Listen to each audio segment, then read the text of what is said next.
What's going on, guys? It's Jambi Rubani, and today I'm here at Columbia University.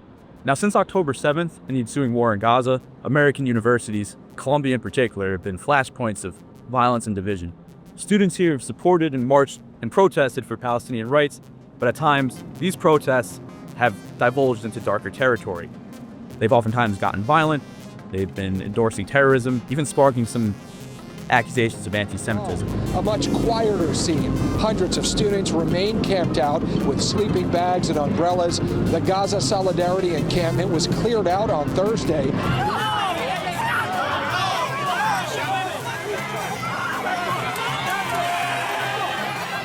Now, in the midst of all this chaos, one of the most outspoken people has been Professor Shai Davidai. Today I speak to him to see not only what's at stake at Columbia, but America at large. Just joined in here on the action, and anytime a car passes by and the driver inside supports the cause, well, they send out a honk, and that really riles up this crowd, who again has been very persistent.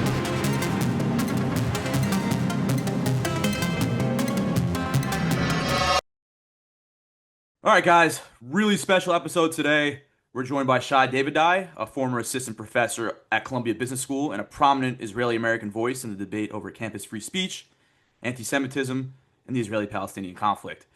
Davidai gained national attention for his outspoken criticism of pro-Palestinian protests at Columbia University following the October 7th, 2023 Hamas attacks.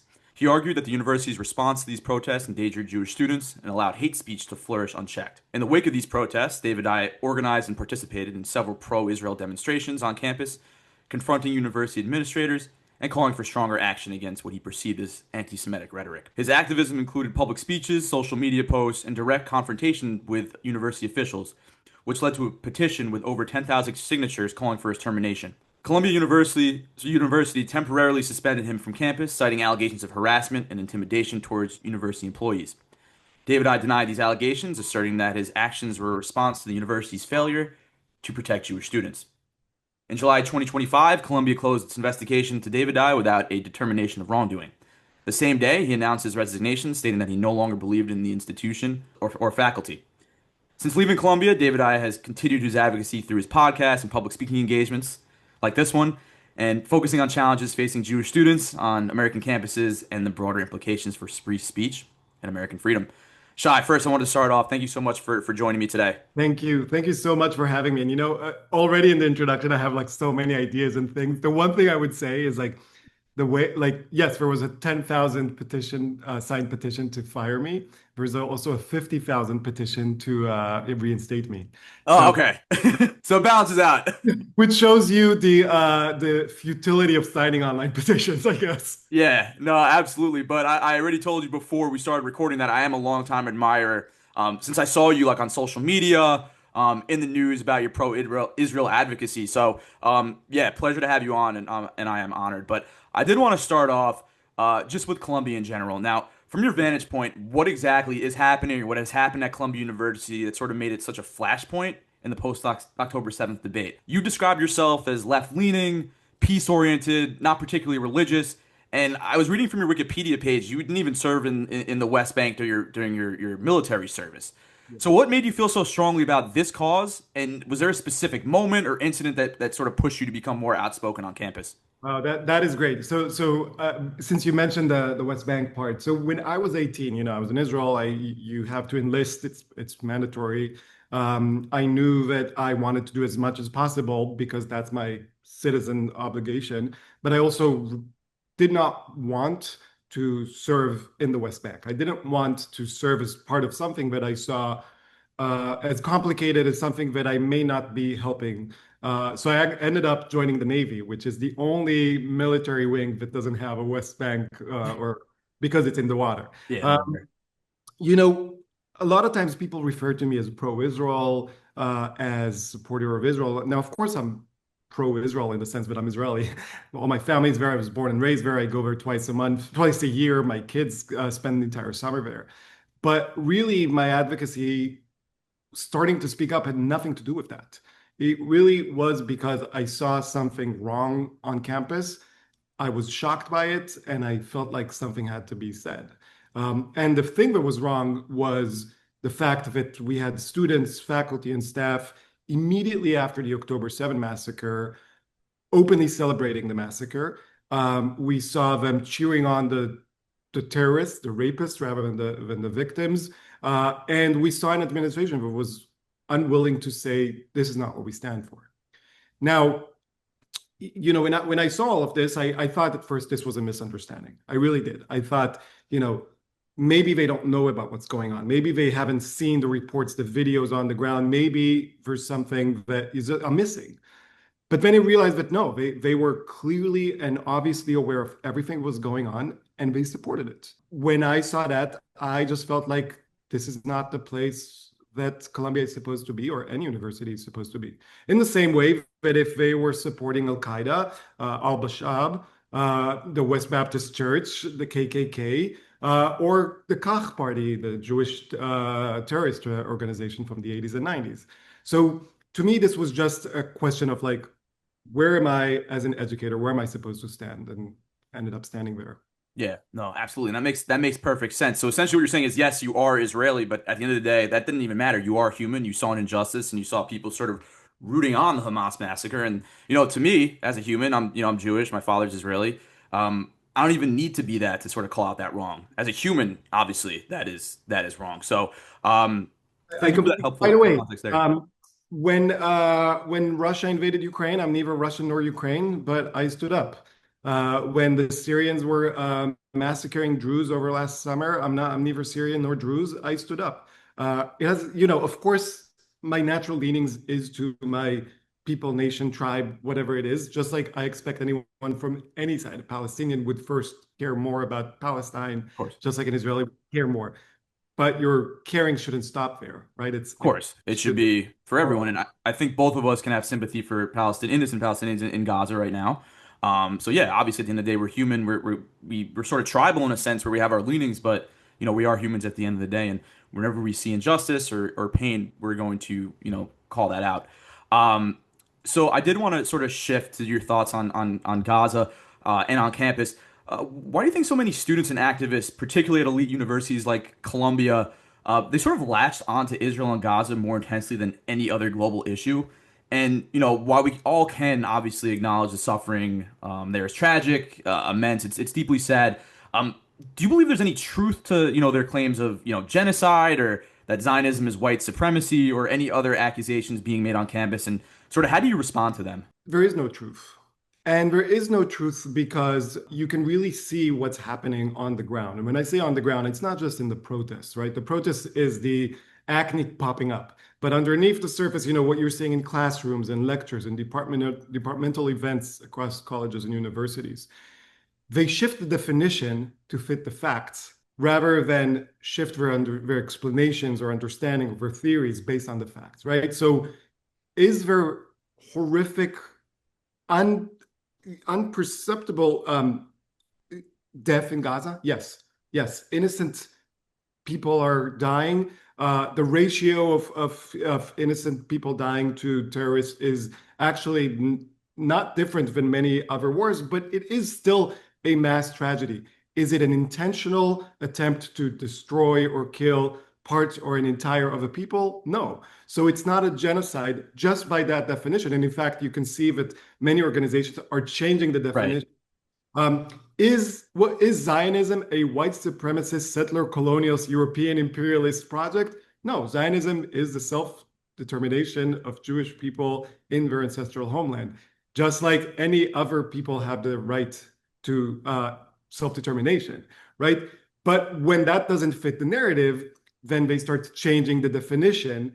And then once they change the definition, they can attack the definition that they created. Right. And see, this is the horrible thing. This is what's happening. By the way, and it's not rare to see this in other things in universities, right?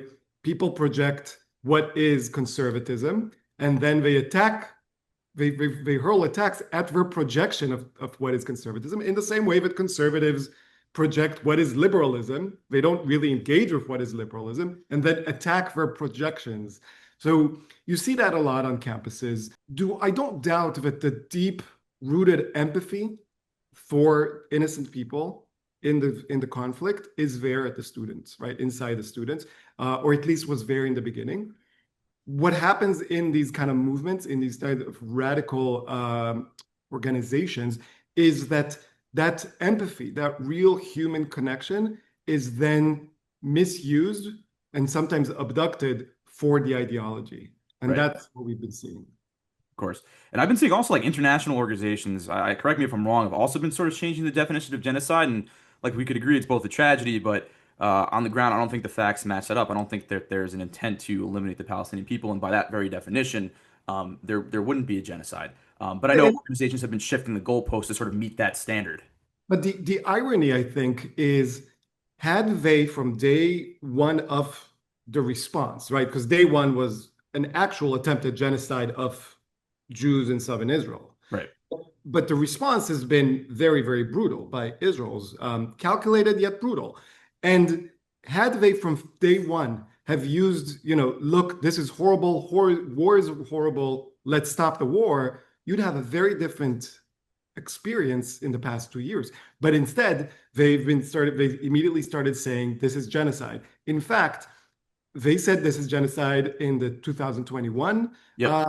or in the 2014, 2012, 2008. I went all the way back. I saw a poster from 1974 calling the Israeli-Palestinian conflict a genocide. So words really lose their meanings once you shift their definition and use them for your ideology rather than what they're supposed to do, which is reflect reality. Yeah, no, absolutely. And I'm glad you brought that up because I remember seeing in the 2021 war, uh, the death toll was minor compared to that. It was 1,000. Obviously, any loss of life is a tragedy, but people were calling that a genocide. The 2021 war, even day one of Israel's response, they cut the electricity off, which is pretty standard in warfare.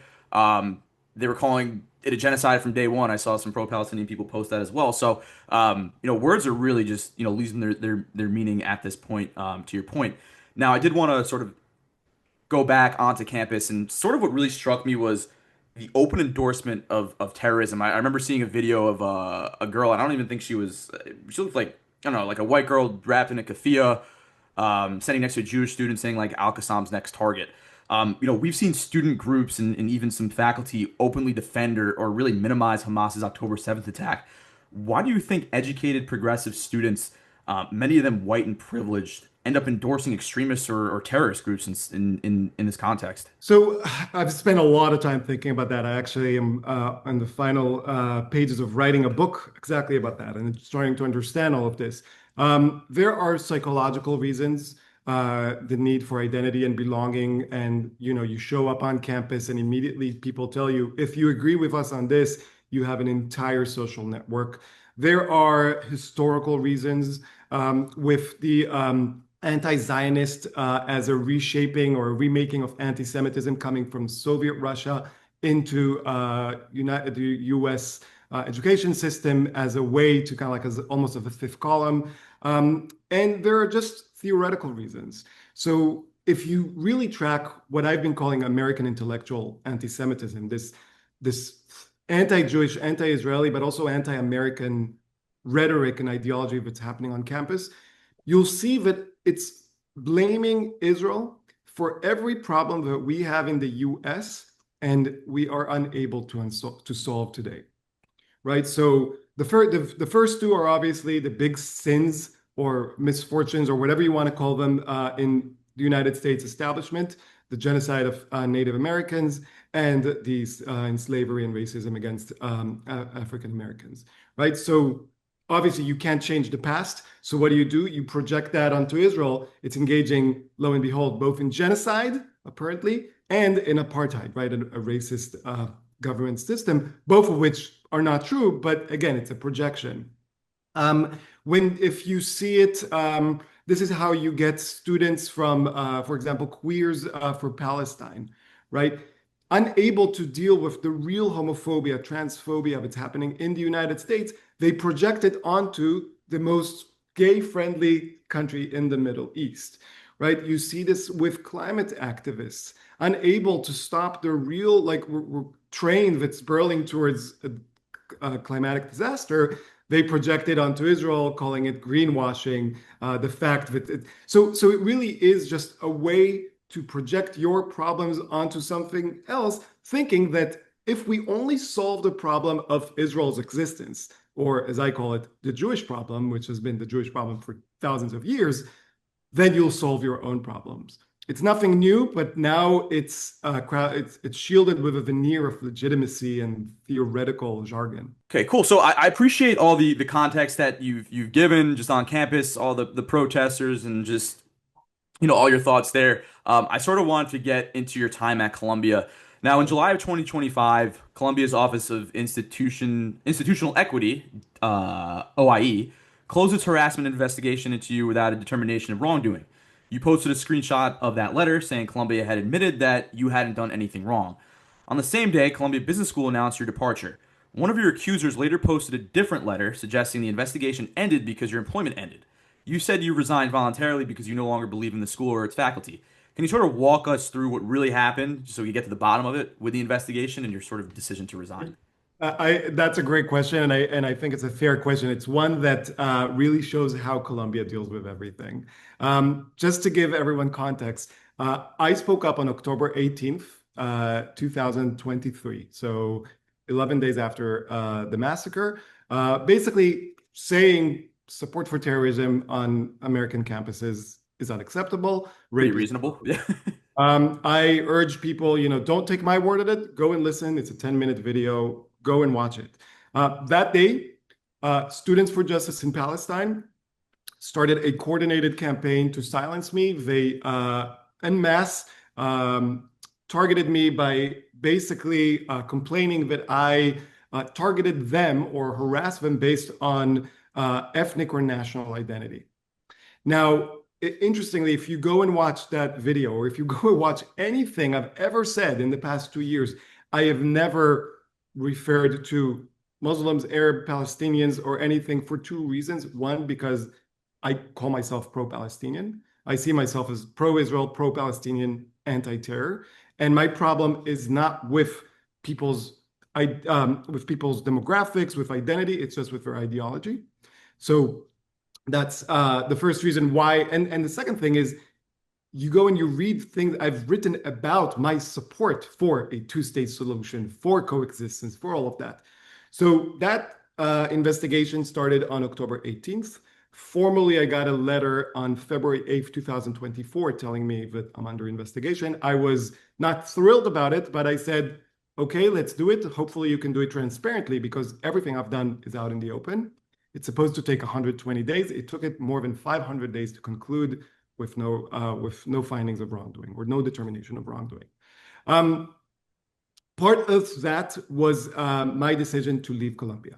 I decided that I'm going to leave Columbia because my fight is bigger than just Columbia. It's the fight for higher education in the US.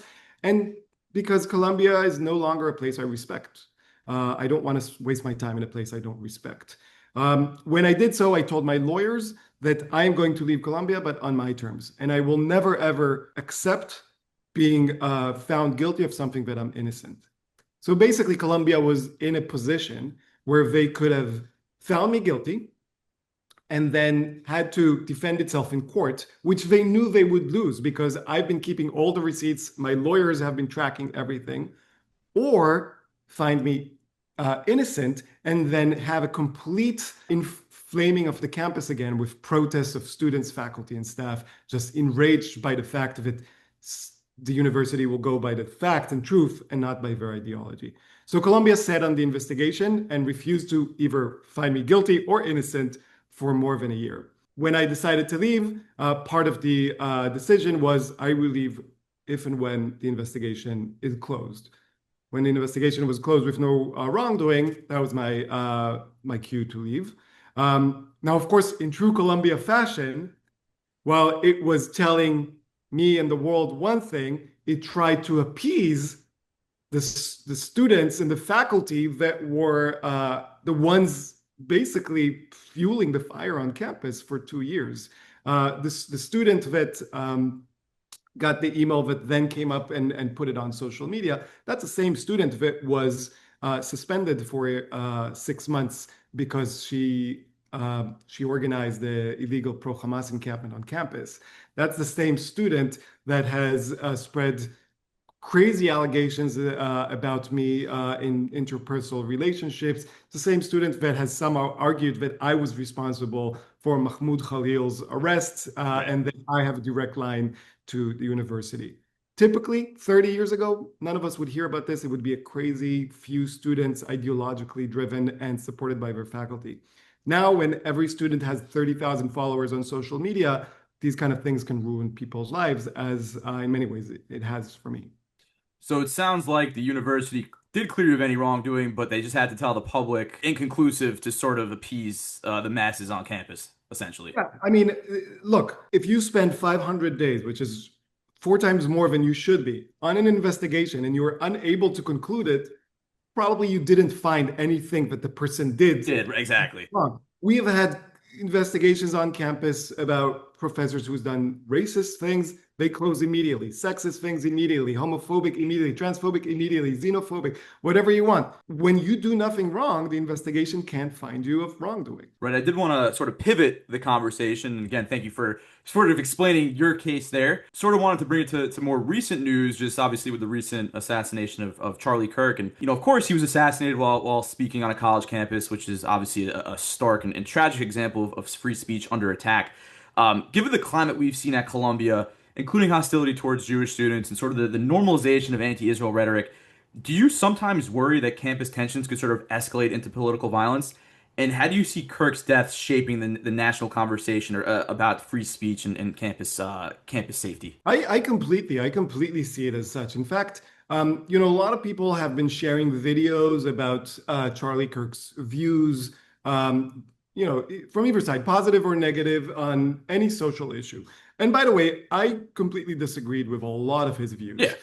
Not just because of our different, let's say, political leanings or whatever it is, but because I work under a different set of assumptions.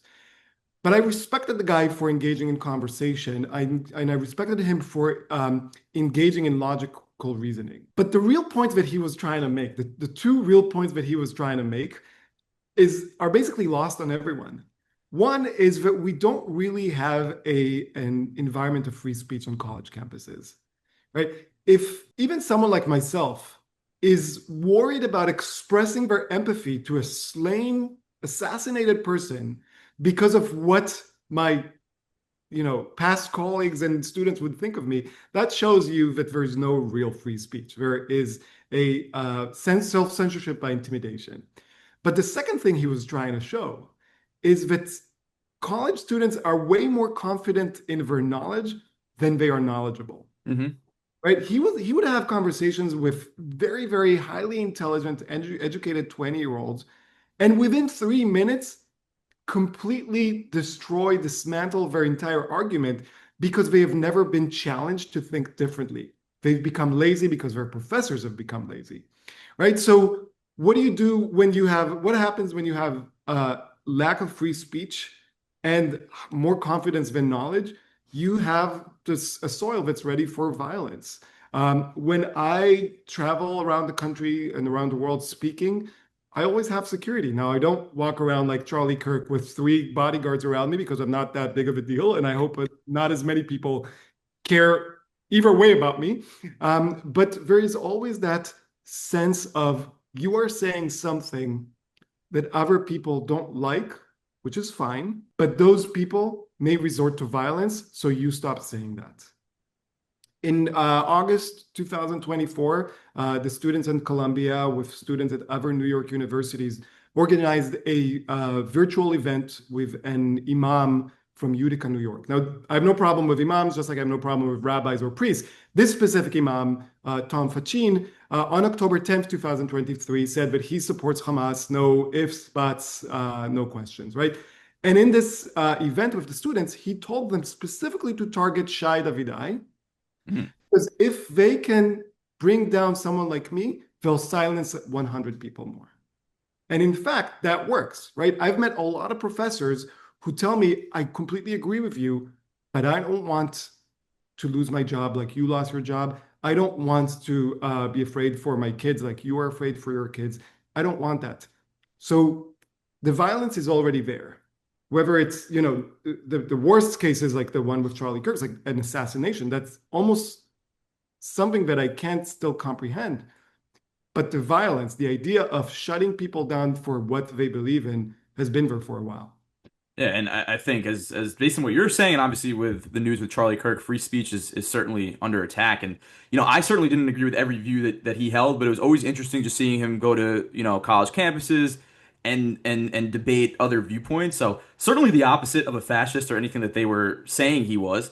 But I did want to sort of discuss now, your continued advocacy. I know you're writing a book about Colombia and sort of, continuing to work on your podcast. Overall, what do you hope to accomplish with those projects? Wow, that's a great question, man. Whoa. A lot of times we are so embedded in our work that we forget to take a step back and say, wait, what am I doing here? I'm glad I asked it, right?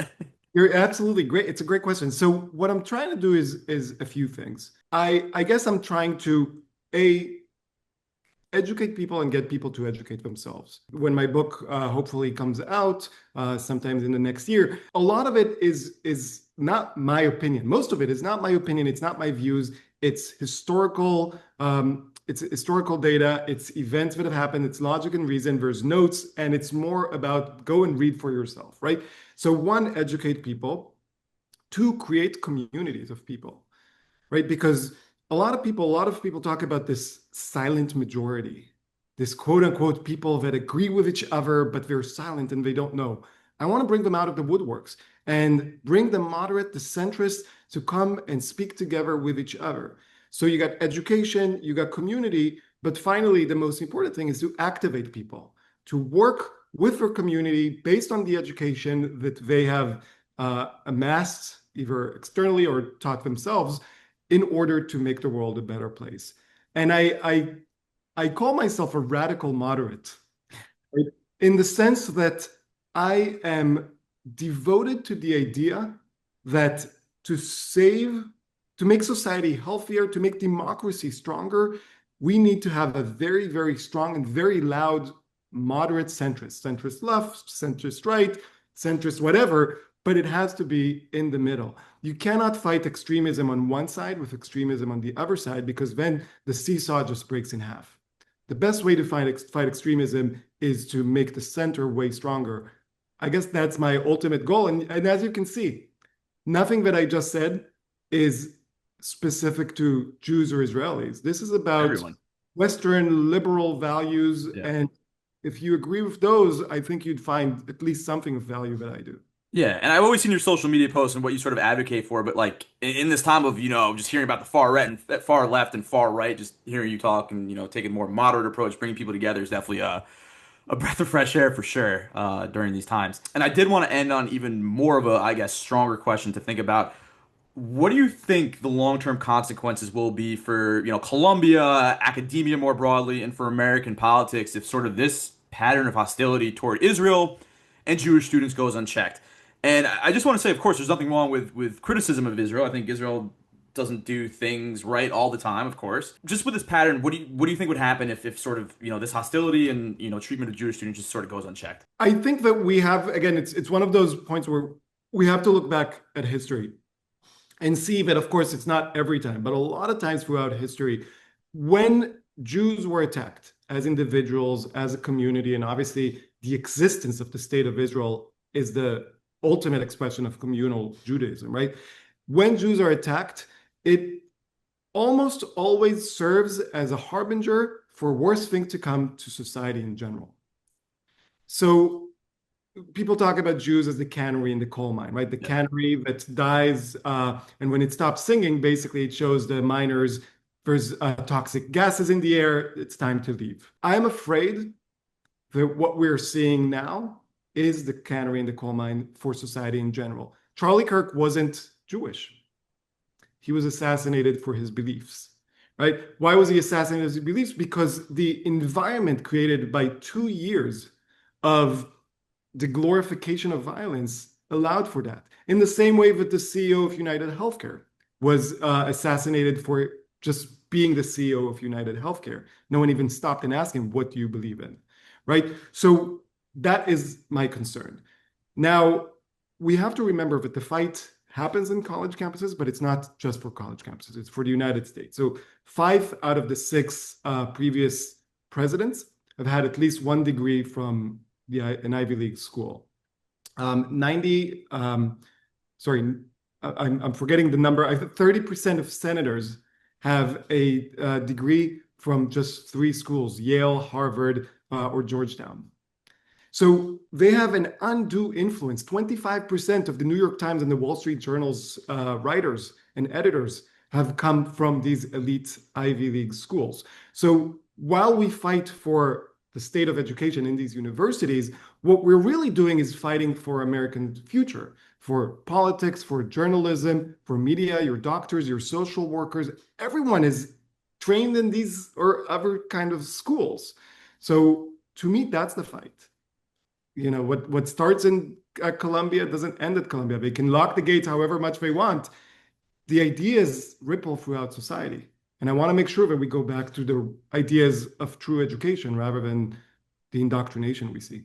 Yeah, absolutely. Well, Shai Davidai, we appreciate your analysis. I think it's been an incredibly thoughtful conversation, and I know you're writing a new book, so everyone be on the lookout for that when it comes out. Do you have a date in mind when that's going to be released? I don't know yet. I mean, I do have, but I don't know if I'm allowed to say it yet. So All right, we'll wait I'll come patiently. back. I'll come back and talk about the book. Yeah, we could discuss it once it's released. But Shai, we appreciate your time. Super, super insightful conversation, and all the best.